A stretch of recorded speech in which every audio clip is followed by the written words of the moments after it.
Story time with Bloody Ruckus. Alright, so look. Yeah. 2005, alright? Oh, it was more, well, it wasn't really 2005. It was more like 2003, 2002. Yeah, it was 2003, 2002. 8 motherfuckers fucking jumped me, right? Yeah. These motherfuckers jumped me, put me under a car, busted my shit open, split my motherfucking shit, got a big ass scar on my head, all sorts of shit, right? Huh? Well, me and my cousin Mikey, one by one, started catching every single one of them cocksuckers by themselves. We just beat the fuck out of them, every single one of them, getting them back for almost fucking killing me. Except for one guy, all right, and his name was Omar Ortiz. Okay, so this motherfucker is the only one. He was the ringleader of these motherfuckers that got away. We got everybody else but him. So let's fast forward 8 years later. I'm in the motherfucking, I'm in my living room going through the newspapers. And I'm reading the fucking obituaries, you know? Yeah. Oh, what's this? Oh, Omar Ortiz dies in a car accident. And I was like, oh, damn. That's the motherfucker that got away. Oh, he got away real slick. But it showed, like, the date when his funeral was going to be, right? Yeah. Which is like I had to wait like 3 days. You know, 3 days after I had to read the fact. I was like, oh, shit. So it was middle of a hot summer. What did I do? I didn't shower for 3 fucking days. I was 18 years old. Didn't shower for 3 days. Grinding it out. And the funeral home was 5 miles from my house. So I walked from my house to the fucking funeral home. And which was the ultimatum of all things, because my balls was extra vinegary by the time I showed up there, you know? Oh my God. So when I got there, I seen all his guys there, you know, that me and my cousin jumped and shit. I seen all his family and his girlfriends and whatever, they're all there like, oh, boo-hoo-hoo, he was a good person, he didn't deserve to die in a car accident. The whole time it's pissing me off hearing it like, oh, boo-hoo-hoo, didn't deserve it. That motherfucker put me under a car and damn near almost fucking killed me. So I came up in the funeral home. I seen that his mom and his aunts and uncles or whatever standing by the casket. Yeah. Funny as shit was I walked up to the mom. I was like, yeah, me and Omar were actually really good motherfucking friends. You know, I'm capping like a motherfucker, lying my ass off. And I asked her really nicely if I could fucking if I could go and say my final goodbyes to my dear lost friend. She says, yeah, go ahead, go for it or whatever, right? And so his aunts and uncles walked in the other room. I wanted to bitch slap him in the casket. And I thought about it like, wait a minute. I know what I'm gonna do. I fucking dug my hand in my pants. I grabbed all the Famunda cheese, the grimiest of the grimy Famunda cheese and shit that smelled like shitty death. Jesus I pulled Christ. It out. I walked right up to him and I was like, see you in hell, you fucking asshole. And I flicked him in the fucking face with the shit, and I wiped all the fucking under the nutsack Famunda cheese all over his fucking shirt. Oh my God. So then, and it smelled really bad when I did that too. Like, that funk was funk. And I could smell myself even. I mean, I could smell it right now off memory, God. You know what I mean? Off the memory, I could smell it. Well, his mom walked up to me as I was leaving. She's like, oh, did you say you're fine to goodbye? And I was like, yeah, I got to say goodbye and everything. And as I'm talking to her, she's got this weird look on her face that tells me she can smell some shit.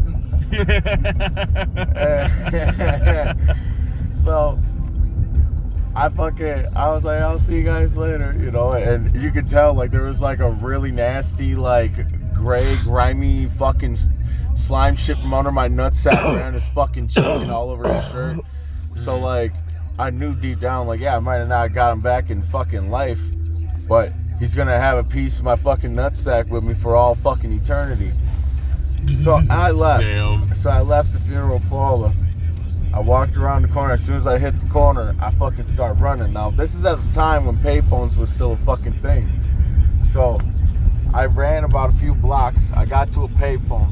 I called my cousin Mikey, like, hey, I got back that motherfucker that did that to me at his funeral. And he was like, wait, what? So talk to me when I come get you. So he pulls up. thing, and all of a sudden he's like, so what happened? Damn! He had to roll down his window. He's like, damn! Didn't know what he was like, bro, what the fuck you smelling like that for? So I tell him everything. I tell him the whole story. And he's like, remind me not to shake your nasty ass hand later on, right? So what did I do? You know, I went home, I changed, showered and everything. However, I took those boxers I was wearing and I hung them up in my fucking garage. And my aunt for like months was fucking yelling at me like, yo, you need to get rid of the motherfucking drawers that's hanging up in there. That's just disgusting. It was in there for like a few months, like almost a year. Well, by the time spring hit, the whole situation of the funeral thing happened in the summer. Now fast forward to spring, the fucking boxes are still up in the garage. And I'm throwing a party and shit. Well, my guy had brought this bitch over to the house. You know, and she's talking real motherfucking greasy and shit, all on some drunk shit, talking real hard, like talking about which fucking gang her family's in. It's like, dude, you're in the wrong neighborhood, right? So my guys are telling me, yeah, forget about that bitch, fuck that bitch. I go down in the basement, we're playing beer pong, I'm smoking weed, I'm all getting faded. About a couple hours later, I knew I had to take a piss. So I go upstairs to use the bathroom. I come out of my bathroom and I noticed that fucking bitch was sleeping on my floor and it pissed me off.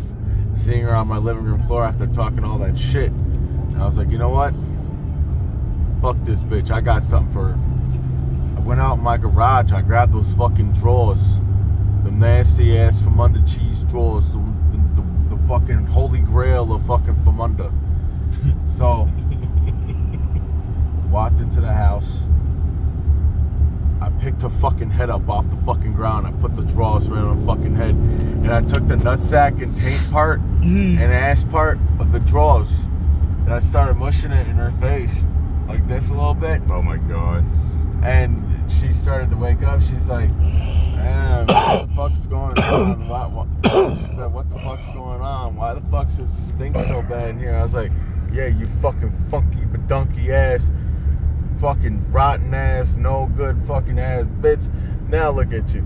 You sniffing my ass, you sniffing my drawers, you sniffing my balls, you sniffing my taint. How you like me now? She started to fucking gag and puke in my fucking living room. Well, my guy got mad because he was trying to hook up with that chick and he felt like I cock blocked him.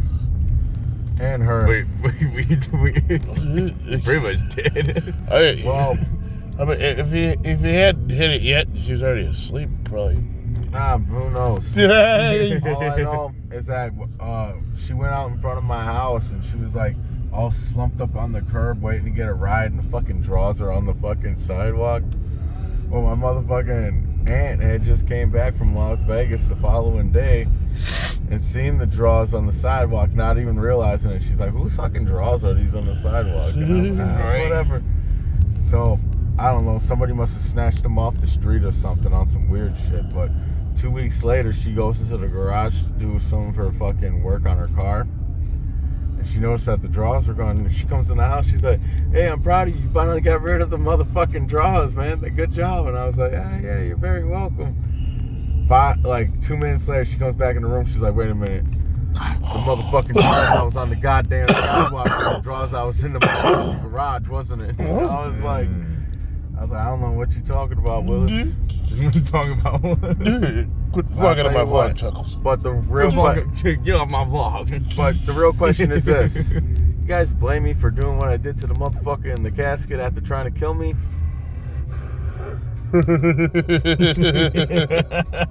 Add that to your fucking vlog, vlogger. And this was story time with Bloody Ruckus. Yeah.